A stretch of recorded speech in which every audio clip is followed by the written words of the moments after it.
Hola, José.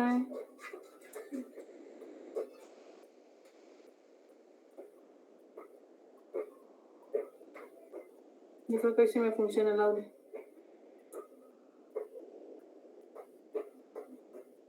Muy bien, ahora empezamos.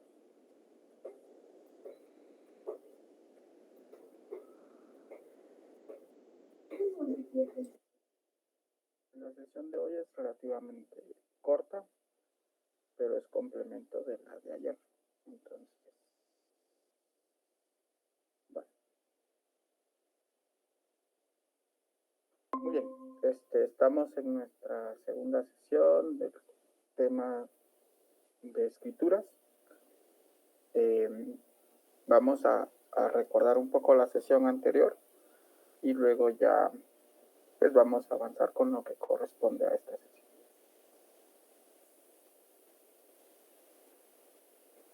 De la sesión anterior habíamos visto la estructura de las escrituras que constan de una introducción, un cuerpo y una conclusión.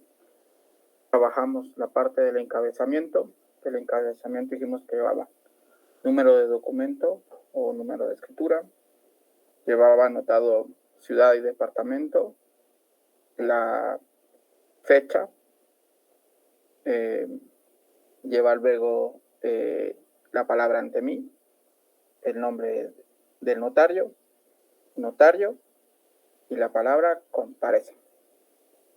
Luego de la palabra comparece, que ya sería la comparecencia, vimos que la comparecencia tenía las características de llevar el nombre de la persona, su estado civil, nacionalidad, llevaba el domicilio, su edad, lo estoy dando en desorden,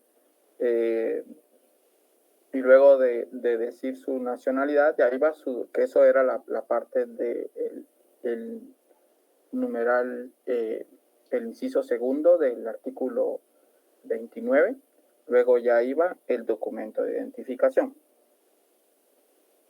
Luego de ello, si había algún tipo de representación, tenía que haber dado fe de que el notario de que tuvo a la vista los documentos necesarios que cumplieran para que tuviera las calidades para poder hacer el contrato.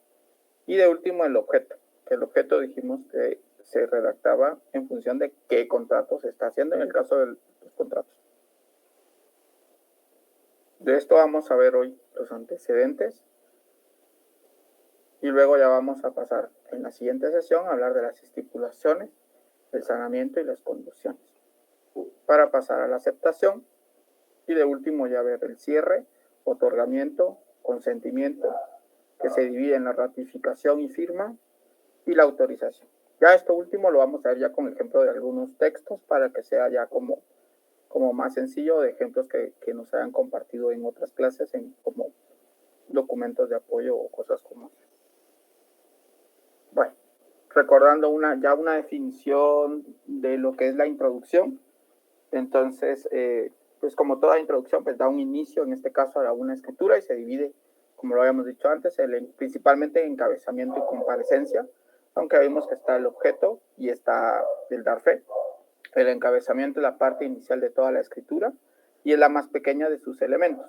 En esta, pues ya habíamos dicho lo que acabamos de dar en el resumen: número de instrumento, lugar y fecha, ante mí, nombre del notario, y luego ya viene la palabra comparecen, y en esta está, desde donde dice la palabra comparecen hasta las cláusulas escriturarias, y que debe cumplir pues con la identificación propiamente de cada uno de los otorgantes, los medios legales para reconocerlos según sus calidades y hacer constar que el notario tuvo a la vista los dichos documentos y se encuentra en su ejercicio libre de sus derechos civiles, como lo estipulan en el artículo 29. De esto ahora vamos a ver qué se entiende por cuerpo. El cuerpo, como lo define Gracias y Sandoval, es que constituye la parte orgánica y principal de la escritura, ya que contiene los elementos particulares, esta sería una característica del cuerpo, y diferenciadores, que sería su segunda característica, del acto o contrato que el notario autoriza, condicionado a la voluntad de las partes o de las disposiciones de quien otorga el instrumento con un determinado propósito. Sería un punto, con un determinado propósito. Entonces, en el caso de este determinado propósito, pues es la razón de ser de este contrato. Veamos que en el caso del cuerpo consta de los antecedentes, que se dividen en dos espacios: motivo u objeto que lo origina, la causa y el tipo de negocio. Perdón, se dividiría en tres.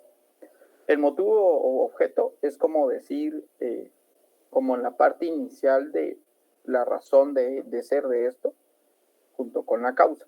Y ya el tipo de negocio es cuando ya estipulamos que es en la parte donde le damos la frase para poder otorgar un contrato de compraventa, o algo así iría la redacción. Conforme veamos los ejemplos, vamos a ir identificando cada una de estas tres partes. Luego están ya las estipulaciones, que son las declaraciones de voluntades, condiciones y saneamiento. Aquí pueden haber otras opciones en la declaración de voluntades, si yo quiero algo más que se anote, o si es una condición, recordando que las condiciones están las condiciones condicionales, que son propiamente, y están también las partes que son resolutorias y que sirven para que, dependiendo de cada situación, aquí entran también los daños y perjuicios si hubiesen dentro de que se estipulen al momento de que hubiese alguna situación, inclusive la declaración del fuero de domicilio, si hubiese al momento de haber una dificultad, dónde es donde se va a llevar a cabo ese proceso. Y luego ya tenemos la parte de la aceptación, que ya es lo último. Entonces, ¿dudas hasta acá? No, José, vamos claros. Muy bien. Entonces, recordemos, vamos a trabajar únicamente esta parte de acá. Y hay que recordar entonces que tenemos que lograr observar que se noten estos elementos. Entonces vamos a ir regresando acá y vamos a ir viendo cada ejemplo. Entonces veamos el siguiente ejemplo. Estos son los antecedentes de un contrato de usufructo. Entonces estaría toda la parte inicial de lo que vimos en el anterior, es decir, el número de documento y toda la parte de la introducción. Entonces, después de la introducción, esta es la última parte de la introducción. Acto, que es el objeto, ¿no? Aquí estaríamos hablando del objeto. Acto que celebran contrato de constitución del usufructo vitalicio con las siguientes cláusulas escriturales. Aquí termina el objeto. Primera, ojo, cuando estamos hablando de un contrato, siempre van a ir en función de cláusulas, por eso van en femenino.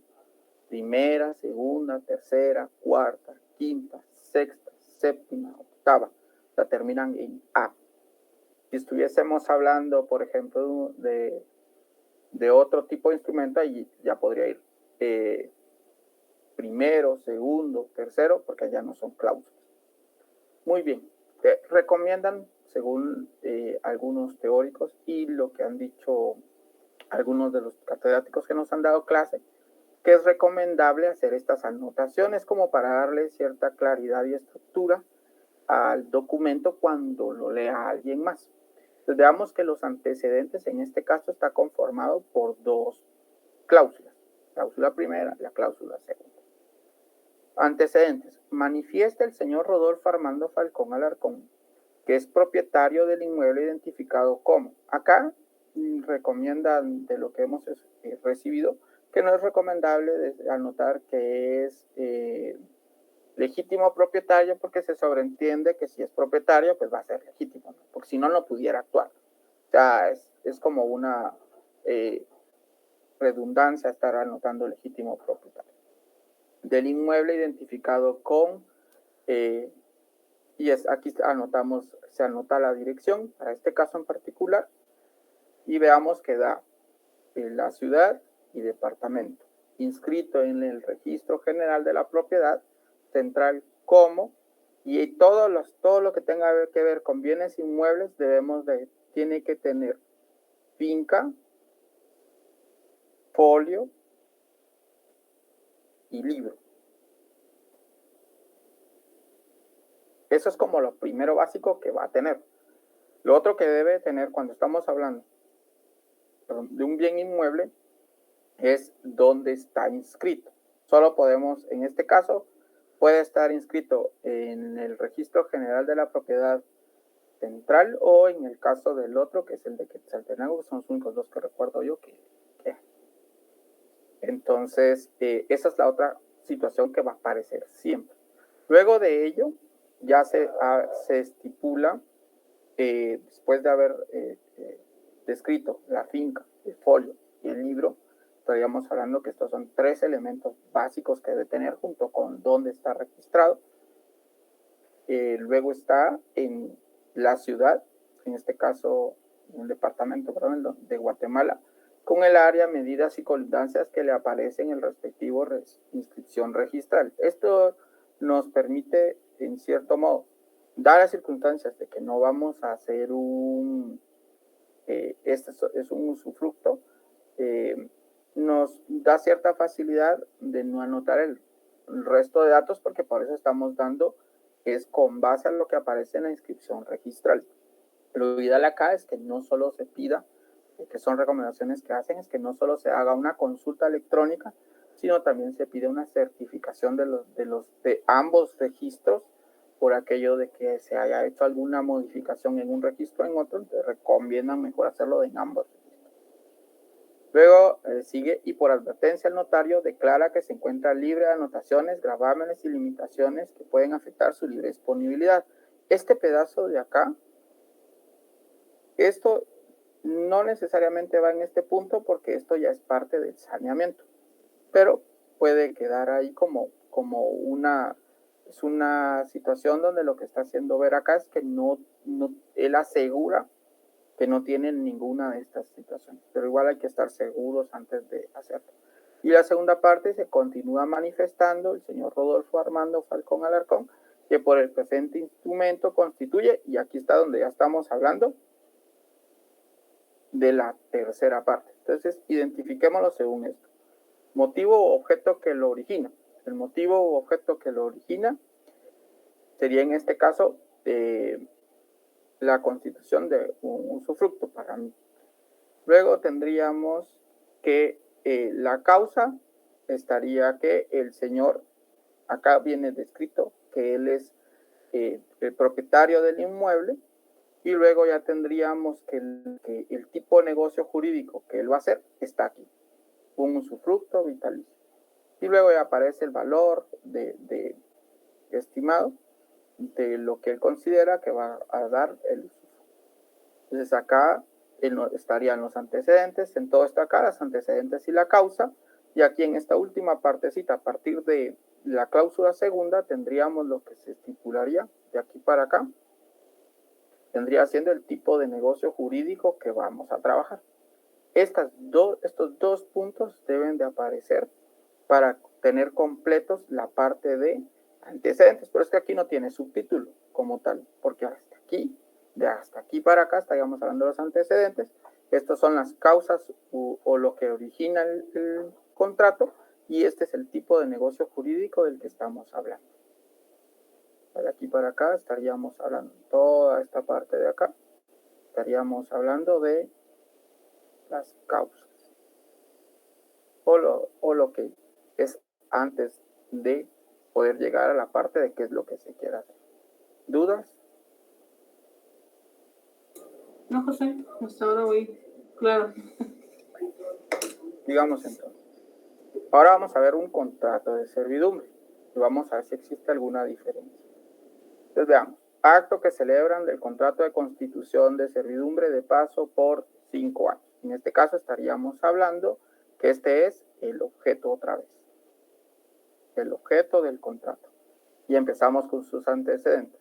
Usamos el mismo nombre por referencia. Manifiesta el señor Rodolfo Armando Alarcón, que es propietario de la finca rústica inscrita en el Registro General de la Propiedad de la Zona Central, al número 52. Finca, aquí estaría, aquí ya no aparece la palabra finca porque ya está hablando de la finca. Entonces acá se sobreentiende que estamos hablando del número de finca. Luego ya está el folio, segunda cosa que debemos de anotar, y luego ya está el libro. Estos datos, según lo que hablaba en la conferencia del señor del registro de la propiedad, es que establecía que indicaba que es indispensable que se coteje estos datos con los registros, porque se han encontrado con errores donde puede ser por trabajar en escrituras matrices ya utilizadas y entonces no se cambia algún dato en la premura. Al final, si podemos observar, es un montón de información que a veces cuando se sobrescriben en documentos, pues se va más de alguna información que no es notoria a simple vista. Entonces lo recomendable, yo lo que recomendaría sería hacer casi siempre desde cero, para evitarte esos errores. Te vas a tardar un poco más, pero te vas a evitar esos errores de que, se volvió a ir equivocado el número de folio, por ejemplo, porque pensé que lo había cambiado y resulta que alguien me habló y cuando me hablaron no me di cuenta que no lo cambié y yo según seguí entonces con el resto de la redacción. El departamento de esa capa, consiste en un terreno ubicado en una aldea. Aquí sí tenemos que dar la ubicación de la aldea del municipio de Gualán, departamento de Zacapa, con el área y medidas colindancias que constan en el propio registro. En lo sucesivo en este instrumento, a esta finca se lo denominará predio sirviente. Veamos que aquí no hemos dicho el tipo de contrato, solo estamos dando los antecedentes. O sea, tenemos que explicar a quién, aquí en este pedazo, a quién vamos a llamar predio sirviente, porque esa es una de las características de este tipo de contrato, que debe de aparecer estipulado quién es el predio sirviente y quién va a ser el predio dominante. Y debe de decirse, porque hay errores donde lo estipulaban que no se anota quién es el tipo de predio y ya por eso pues hay pues al no saber el tipo de predio, ¿cómo sabemos quién va a ser, quién se beneficia de quién en este tipo de contrato? Y eso hace que haya un rechazo. Luego en la segunda, por la parte manifiesta, el señor Moisés David, que es propietario. Aquí necesitamos como antecedente decir que las dos personas que van a estar son propietarias. Si fueran de distintos propietarios, son dos bienes inmuebles de distintos propietarios. Si fuera un mismo propietario, pues iría la redacción corrida en la cláusula primera. En este caso, como son dos propietarios distintos, por la parte manifiesta el señor Moisés David Tupuc, que es propietario de la finca rústica inscrita en el Registro General de la Propiedad Central. De nuevo, los mismos datos, otra vez está su finca, su folio y está su libro. Luego está la ubicación, en qué departamento, y consiste en un terreno ubicado en la aldea Los Achotes del municipio de Gualán. Evidentemente tienen que estar en la misma aldea, el mismo municipio, si no, no se podría hacer esto.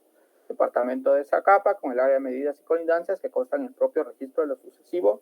En el instrumento de dicha finca se le denomina como, aquí hay un error de teclazo, vamos a corregirlo de una vez.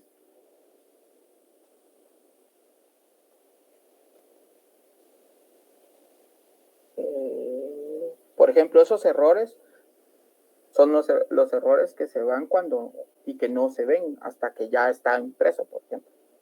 Muy bien. Denominará como predio dominante. Tercero, continúa manifestando el señor Moisés David Tupuc que por el presente instrumento, y aquí está otra, aquí sí estaría la última parte. Esto vendría siendo lo que nos dice cuál es el negocio jurídico. Y aquí de una vez está dando el plazo. Ya después se puede también estipular en una siguiente cláusula, hablar un poco más respecto a este plazo que va a constar y qué sucede con él, pero esas ya son en las siguientes. Acá solo vamos a hablar en esencia, digamos lo que estos antecedentes se pueden entender sobre si son bienes, quién es el propietario del bien, dónde está ubicado el bien, dónde está registrado el bien, y la última parte sería qué negocio jurídico se va a hacer con ese bien. Lo voy a vender, es una servidumbre, es una donación, es un usufructo. O sea, ¿qué pienso hacer con ese bien que está descrito en la cláusula primera? Pues otra vez, aquí tendríamos desde aquí hasta acá, tenemos la causa. Y aquí tenemos el negocio jurídico, en esta última línea, a partir de aquí. negocio jurídico. ¿Dudas? José, en el anterior, ¿por qué me habías dicho que no se le ponía por lo menos lo de las colindancias? Porque lo que sucede es que aquí solo estamos dando como las características, digamos, un poco más generales además de que al nosotros anotar aquí, que tiene toda esta, donde decimos con el área, medidas y colindancias que le aparecen en la respectiva inscripción registral, ya estamos diciendo que esas medidas ya están preestablecidas. Entonces, si se transcriben, una de las cosas que estipulaba el señor del registro de la propiedad es que a veces se transcriben y hay la dificultad que se lo copian mal. Entonces, digamos que con esto te ahorras un poquito ese problema en las demás cláusulas es indispensable, por ejemplo, en el caso de la servidumbre, hay que después, ya cuando hablamos de las cláusulas, se menciona el resto de datos de las fincas. Pero en este caso solo estamos dando los generales, digamos, de cada una. Pero cuando se hace esas anotaciones o lo otro que decían, supongamos que va a ser que ya hay que dar cuál es el tamaño de la servidumbre de paso. Entonces ahí sí necesitamos dar los pormenores de esa servidumbre, quién está, a quién tiene al norte, al sur, al este, que ahora se da con azimuts, que es con grados, minutos y segundos. Entonces ahí es donde hay que hay que tomar en consideración esos datos.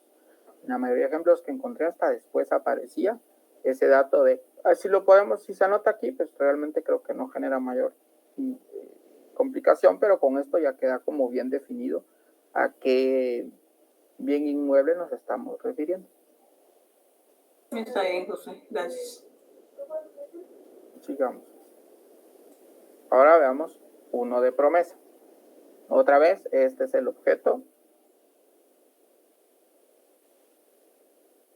Y otra vez la cláusula, antecedentes. Manifiesta el señor Rodolfo Armando Falcón Alarcón, que es propietario, nuevamente, finca, folio, libro. No puede faltar ninguno de estos tres datos. Consiste en un inmueble ubicado y aquí se da cuáles son los pormenores más generales y otra vez, en el área, medidas y colindancias que constan en el propio registro. Segundo, manifiesta el señor que promete en venta, aquí ya estamos diciendo qué tipo de contrato es, promete en venta. O sea que en este pedazo de acá estaríamos hablando ya del negocio jurídico. Y todo esto de aquí son las causas. Objeto, causas, negocio jurídico. ¿Dudas? No, José, estamos bien. Ahora veamos si en el caso de un contrato de donación, otra vez, acto que celebran este es el objeto del contrato. Manifiesta el señor Rodolfo Armando Falcón, usa el mismo nombre en todos, que es propietario de la finca inscrita, usa los mismos datos de la finca, folio, libro. El lugar, con área, medidas y colindancias que constan en el propio registro. Segundo, manifiesta el señor Rodolfo Armando Falcón que el presente acto dona.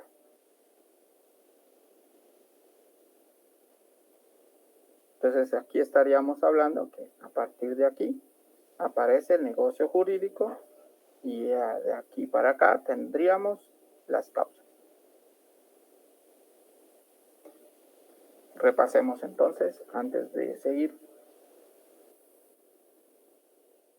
Veamos. El encabezamiento consta de número de documento, lugar, fecha, la palabra ante mí, nombre del notario, la palabra notario, y luego aquí aparece, comparecen, nombre de la persona, estado civil, nacionalidad, edad, domicilio, Luego ya iríamos con la forma de identificarlo, que sería el documento de identificación, signo de representación, y luego el notario de fe y el objeto. En el cuerpo vemos que los antecedentes tienen dos espacios, que son las causas que lo originan, y luego ya es el negocio jurídico que se va a realizar. Entonces acá estaríamos la parte de la comparecencia. Entonces dijimos que contiene los elementos particulares, que es lo que hacemos cuando hacemos los antecedentes, y diferenciadores del acto contrato, que es ya cuando decimos qué tipo de contrato es. Todo lo que sigue después ya es lo que piden, digámoslo en cierto modo, a petición de las partes, que es lo que se quiere llegar. Eso es lo que ya sucede en la segunda parte. O sea, aquí. Todas estas condiciones, el saneamiento pues se anota por situaciones de registro, pero las condiciones son lo que va a pedir las personas y es a lo que le vamos a dar forma a nosotros. Y luego ya de los antecedentes ya vimos que está el motivo, objeto, causa que origina y el tipo de negocio jurídico. Solo son, en esencia, serían dos partes. Motivo, objeto de que lo origina o causa y el tipo de negocio jurídico. Veamos, creo que todavía hay un ejemplo más. Ahí quedaba entonces. ¿Dudas o preguntas? En todas estas fincas, Josué, bueno, en los datos que solicitan para registrar una finca o algo, siempre no puede faltar la finca, folio y libro. No, no o sea, puede faltar. no podría haber alguna que esté solo el folio y el libro, y no, bueno, por lo menos solo el número de finca y el libro. A ver, si entendamos esto de lo de finca, folio y libro, para dar una idea a qué nos referimos con esto. Antes, digamos que te voy a dar una analogía según lo que yo lo entiendo, porque esto es según mi denominación, digámoslo así. Digamos que esta era una lotificación. Y aquí, ahora, digamos que estas, antes, como todo era un gran objeto, digamos que esto es un espacio de algún lugar de Guatemala. Y aquí tenías tu finca 1, tu finca 2, tu finca 3, tu finca 4, tu finca 5, tu finca 6. Entonces venías tú y decías, muy bien, voy a ir a decir que esta finca es mía. Y entonces ibas a un lugar y le decías a una persona, mire, esta finca me pertenece. Ah, sí, ¿qué número de finca es? Entonces ya acaban y decían, la finca 3. Muy bien, entonces aquí la personita que está aquí, adentro, digamos que tiene un libro. Y en este libro decía, muy bien, ahorita se la anoto, señor. Y aquí empezaba a anotar en dónde estaba. Entonces, pero estos libros son tomos al final. Y cada tomo consta de varias hojas. Eso es lo que vendría siendo el folio. Entonces, digamos que él lo anotó en el folio 9. Y este es el libro 11 que está empezando a usar. Entonces, de esto es donde sale finca, es la ubicación física, digamos, como tal que tiene. Folio es la hoja donde está escrita. Y libro es en qué libro lo vas a buscar. Entonces, yo no he ido al registro. Antes dice que se lograba, uno podía entrar a ver estos documentos como tales. Pero digamos que si uno fuera y pidiera permiso, tendrías que ir a un lugar donde hay un montón de anaqueles, como que fuera una biblioteca. Y aquí ellos tienen los libros afilados. Y estos libros tienen numeración. Entonces, digamos que si tú quieres buscar esta finca, pues vas y dices, mire, yo necesito estos, con esos 3 datos te lo ubican.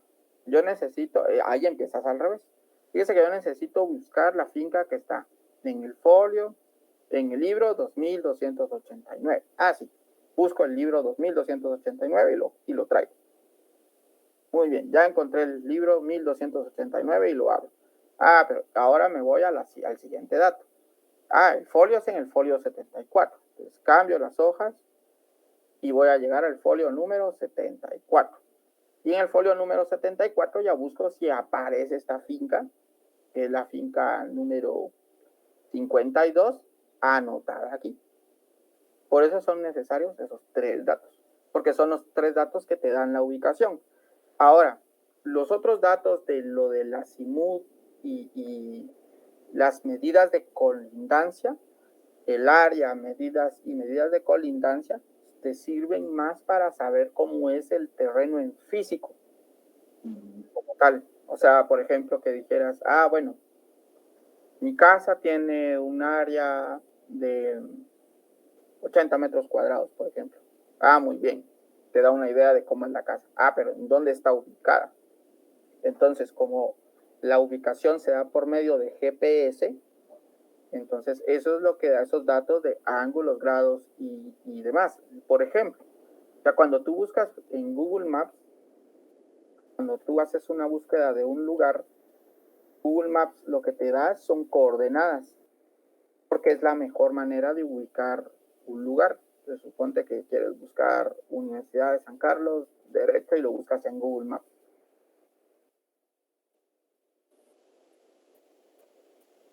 Vamos a ver si aquí me aparece. Y todos esos, bueno, pues el notario tiene que tener a la vista todo eso, ¿verdad? Donde está registrado todo eso para que él lo pueda colocar ahí. Por eso es que pides las certificaciones, porque con las certificaciones es que tú ubicas esos datos que no tienes a simple vista, digamos. O sea, no es que ellos se sepan de memoria. Por eso lo primero que hacen es pedir esa certificación de cuál es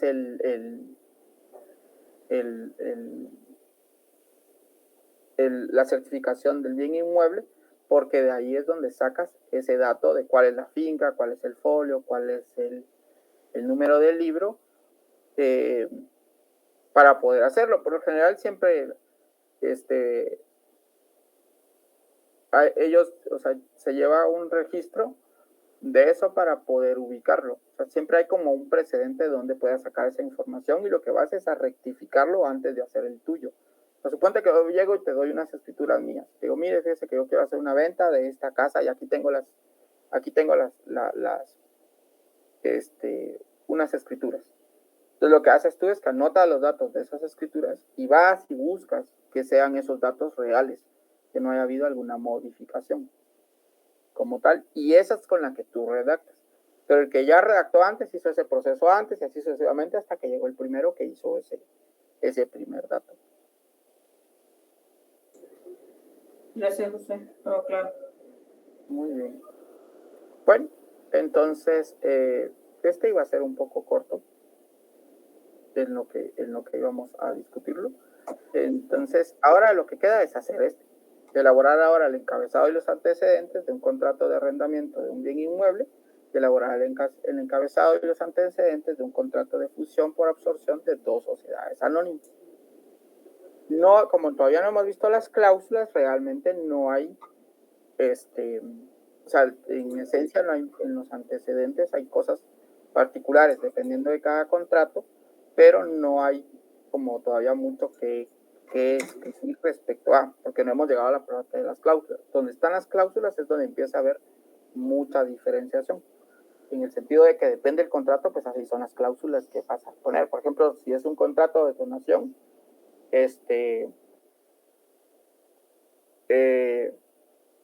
no sé, no puedes agregar, por ejemplo, bueno, se podría agregar algunas cosas, pues, pero digamos así desde mi idea general es que no podrías poner ciertas cláusulas que son específicamente para otro tipo de contrato, porque entonces sería otro contrato del que estaríamos hablando, que es la siguiente cosa que vamos a trabajar. Pero para llegar hasta las cláusulas es necesario que tengamos ya bien entendido la elaboración del encabezado y los antecedentes, para que ya las cláusulas sean como un solo proceso a discutir y que te permita ya tener, como si ya tienes toda la primera parte más clara, entonces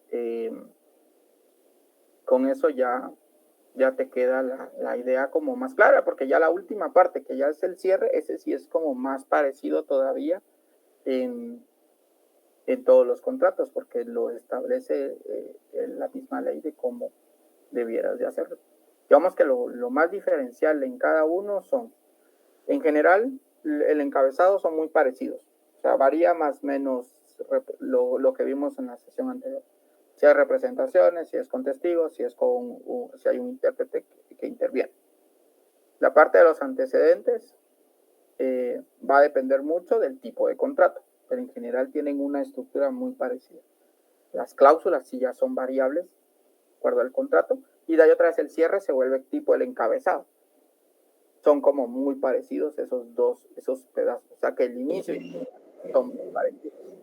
Solo sí, ya te da que lo que tenés que poner, ¿verdad? Exacto.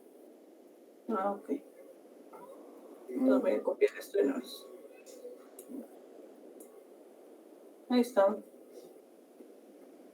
Ahorita dándome